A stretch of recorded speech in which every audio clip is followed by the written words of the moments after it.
Hello there, Clare Maxwell here at Embodied Learning Systems.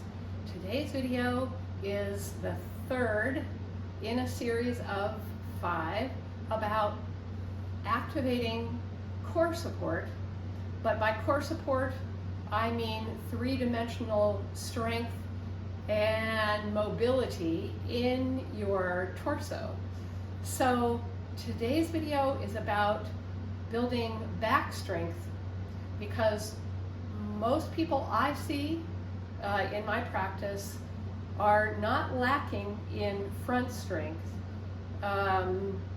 or they spend more time focused in front, probably more in a little bit of a curved front activated place, but their backs, body, and the extensors system in the back body isn't as strong and isn't as coordinated with the limbs as it could be. And so this is designed to help you release into length and activate back strength in a way that doesn't create strain. All right, so here you can see my setup. I'll explain it to you in a second, but when we lie on the ground for any length of time in prone, face down, because our rib cage has a backwards curve and our neck has a forwards curve, when we lie face down, it can all get a little crunched, especially the shoulder joints. So I like to have a little bit of support for my chest, and I have this fancy pad. The space in between is for my neck and face, and then I have this book to rest my forehead on so that I can breathe. If you don't have a pad like this,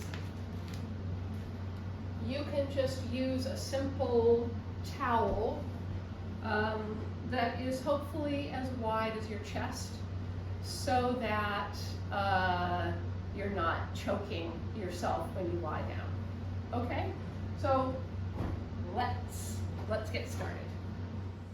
Okay, so in terms of how to get down, watch video number 2. But I'm sure you can get yourself to side sitting like this and just kind of reaching out your arm long, looking at your hand, getting your, you want your breastbone to be a little bit over off the edge of whatever support you're using, and resting your head.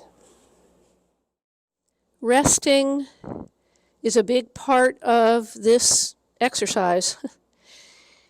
You're resting with your head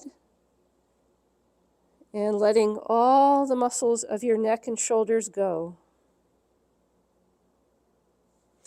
I'm just turning my head so that you can hear me. You're noticing the contact of your forearms and easing them up a little higher than your shoulder joint, a little higher, and pointing your hands towards one another, but find a place that is comfortable for you. It's so different for different people. And as you notice the contact of your forearms, your trapezius muscles, and your breathing belly and pelvis, the tops of your knees and the tops of your feet. And so what this allows for is a lengthening and slow releasing of all of the muscles that we are going to activate into their full length. So your head will be releasing away from the tops of your feet. And your feet might cramp up, you can stretch them, and your legs may, when they release, have a tendency to roll in.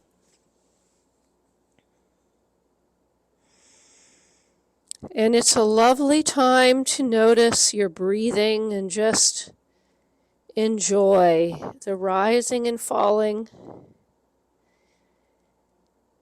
motion as you exhale and inhale. And easy breathing should be available to you throughout this whole experience. Okay, so the reason that your hands are so far forward is that we're going to start to look out along the floor and up, just to look at your hands. And as you do that, we're activating the feet. We're kind of like extending the feet and using the contact of the tops of your feet to think of pushing yourself forward as you look up and out. And then lower your head again. So what you want to avoid is any tightening of your shoulders. So you can even look down towards your nose and then slowly look out in front of you and begin to think about going that way like a baby, like you want to go that way. And your legs will begin to activate and rotate out and tone up. My feet cramp sometimes. And looking down again. So it's a push from the feet and an outward rotation of the legs. So the back of the legs is toning up and your pubic bone is going that way, and that helps lift your head up. But your arms are really not working that much. And then if you come up a little bit, you might bring them back. Release the elbows down and then rest again. So what you're doing is you're toning up the whole back body. From the sole of your foot, your heel, the back of your hamstring, to send your pelvis forward and come up and go back down. I started this YouTube channel almost 10 years ago to get high quality embodiment, movement, and somatics education out to the public, especially folks who might not otherwise have access because our work is not covered by health insurance here in the United States. So if you like this content, please share, please like, please subscribe, and especially share with your communities if they need support. And if you'd like to go deeper into some of what I'm sharing here, you can book a free 15-minute consult or a private lesson online. I teach online and also in person in New York City. And you can find all that information at embodiedlearningsystems.com. Thank you so much for watching.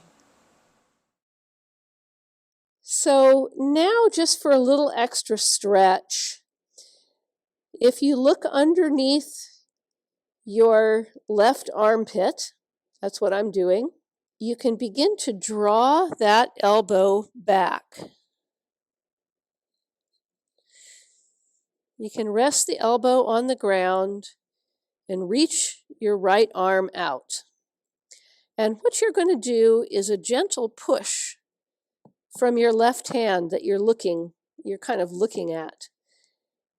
I'm actually looking kind of under my arm. And when you give that push, it starts to rotate that half of your pelvis. So your left leg turns out and your right leg turns in a little bit. And this just helps free up your lower back, your tailbone, your pelvic floor. If you want to add to it, when this pushes, this arm gives a little pull. And that hooks into the rotation. Okay? So looking out in front, reach this arm out. So now you're looking under your right armpit, letting your head rest, letting the back muscles let go, slowly drawing your right arm back, and give a gentle push. And see if you can link that up with a rolling in your pelvis. So the right leg turns out, the left leg rolls in because the pelvis is moving.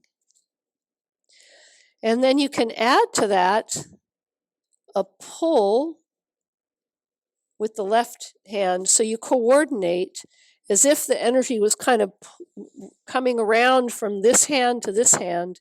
So this hand is pulling, this hand is pushing. This hand is pulling, left hand is pulling, right hand is pushing. And it links up into your back and helps you spiral. And in today's video, I'll just end with a roll onto your back. So the way this works is you're pulling, you're pushing, you begin to roll, and then you convert the pull into a reach and roll onto your back.